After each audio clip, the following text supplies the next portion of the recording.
Okay, at ito na, magluto tayo ng arroz caldo upang makatipid tayo ng bigas kasi mayroong kamahalang bigas ngayon. So ito, masarap na arroz caldo kasi dito mayroon lang siyang sahog na manok at saka sabaw.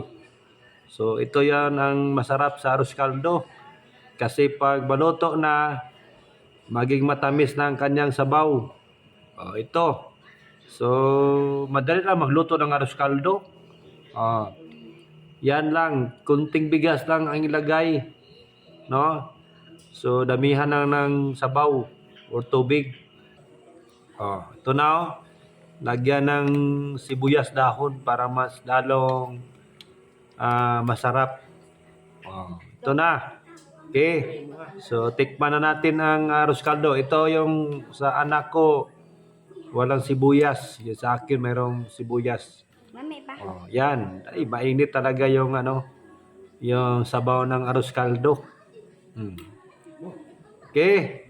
So, luto na tayo ng arroz caldo. Okay. Maraming salamat sa nanonood sa video.